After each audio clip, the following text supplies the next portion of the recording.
Salut tout le monde, on se retrouve pour parler de Jujutsu Kaisen. Dans cette vidéo, je vais faire une analyse et une review de cette saison 1. Ensuite, on verra quand est-ce que la saison 2 devrait arriver. On parlera aussi rapidement du film sur le tome 0 qui arrive l'hiver prochain. Et on finira par voir si on peut déjà considérer Jujutsu Kaisen comme le meilleur anime New Gen.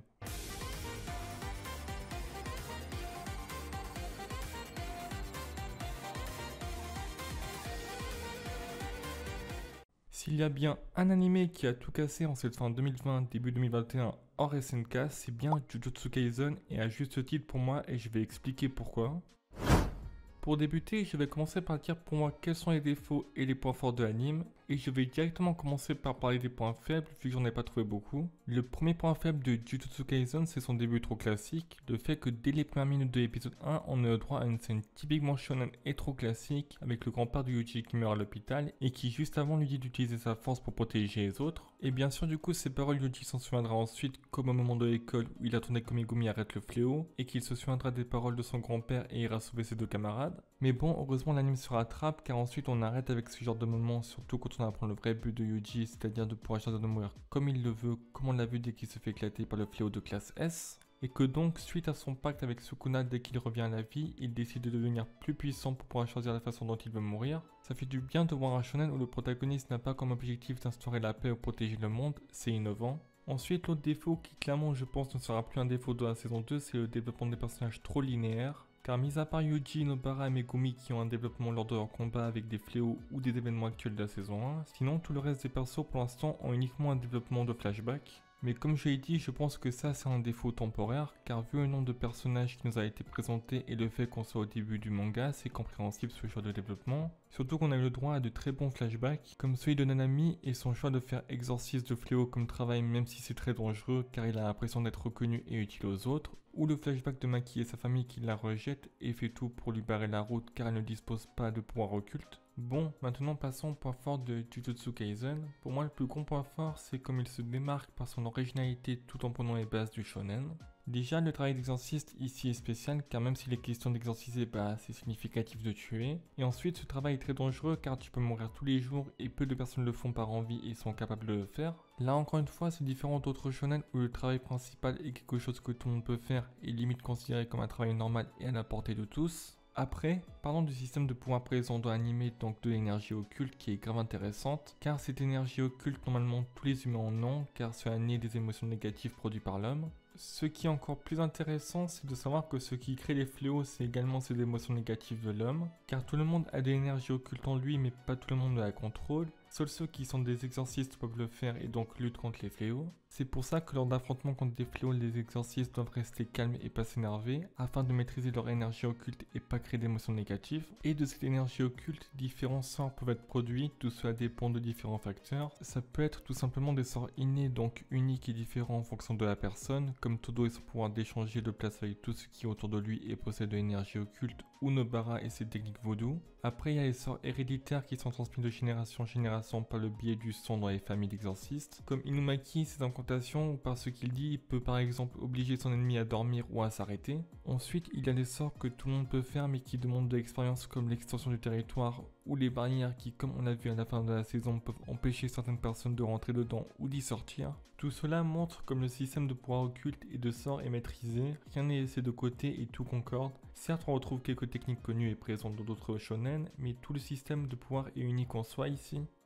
Maintenant, parlons des différents arcs présents dans la saison 1. Bon, je passe au début où Yuji avale le doigt de Sukuna et l'affrontement contre le fléau de classe S, car malgré que les combats dedans étaient incroyables, ça a surtout servi à introduire l'histoire du manga, les pouvoirs et les enjeux. Donc je vais directement passer à l'arc de Mahito et Jinpei car dès ce moment il y a plein de choses importantes. Pour commencer, Yuji qui se développe car c'est dans cet arc qu'il comprend que malgré qu'il soit exorciste, il ne pourra pas sauver tout le monde, autant les gens transformés en fléaux qu'il doit entre guillemets tuer que les victimes tuées par des fléaux. C'est là où Nanami a une place importante pour Yuji en tant que mentor, car justement il lui a expliqué tout cela et de l'autre côté il a cherché à le préserver comme au moment où il l'éloigne pour aller affronter Mahito tout seul.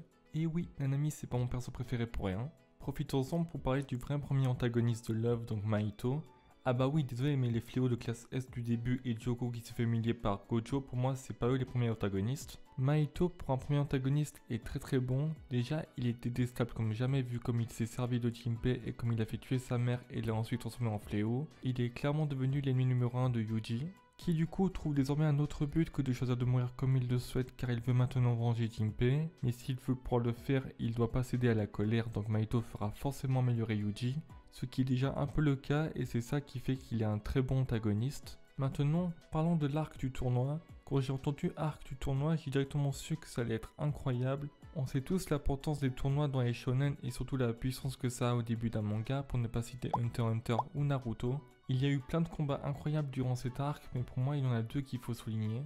D'abord le combat entre Yuji et Todo qui en plus d'être drôle et incroyable est grave important, car Todo a clairement aidé Yuji à s'améliorer en combat et en sort et c'est ça qui était intéressant. Et du coup on arrive à l'autre combat qui opposait Todo et Yuji contre le fléau de classe S. Le fait que Yuji s'améliore quand Todo lui a permis de devenir plus fort et pouvoir cette fois plus tenir à un fléau de classe S et carrément lui infliger de sacrés dégâts comme dès qu'il commence à enchaîner les rayons noirs. D'ailleurs, on peut aussi souligner de manière générale comme Yuji devient puissant très rapidement comparé à des protagonistes d'autres shonen, et là c'est uniquement de la progression rapide contrairement à d'autres shonen où c'est voulu que le protagoniste prenne du temps à s'améliorer. Bon certes à côté il a eu son moment de power up sur le coup de l'énervement contre Mahito, mais ça n'empêche pas de devenir de plus en plus fort en s'améliorant naturellement et rapidement. Bon, après pour moi c'est clairement la tournure de l'arc qui m'a plu. On passe de c'est juste des affrontements entre le groupe de Yuji qui doit le défendre car l'autre groupe veut le buter sous l'ordre du vieux dont j'ai totalement zappé le nom. À tout le monde affronte les ennemis intrus dans la barrière, enfin mis à part ceux qui sont pas en état de se battre. Le seul truc que je trouve dommage là c'est que ça a duré que 2 épisodes avant que Gojo cheaté comme jamais casse la barrière et le fléau de classe S en 2 minutes. Vu comme il est sur-cheaté, Gojo doit avoir un sacré passé sûrement très triste, donc j'ai vraiment hâte de voir ça dans la prochaine saison. Également hâte de voir ce qui va se passer le 31 octobre à Shibuya pour lui. D'ailleurs, je dois dire que je m'attendais pas à avoir un arc sur les 3 derniers épisodes. Je m'attendais surtout à 3 épisodes tranquilles qui seraient là pour faire descendre la tension jusqu'à la fin de la saison. En tout cas, je trouve que le dernier arc était très bien en soi même s'il est court. Il y a eu au début cette ambiance d'enquête avec ces gens qui meurent devant leur porte d'entrée et qui mènent le groupe vers le collège de Megumi.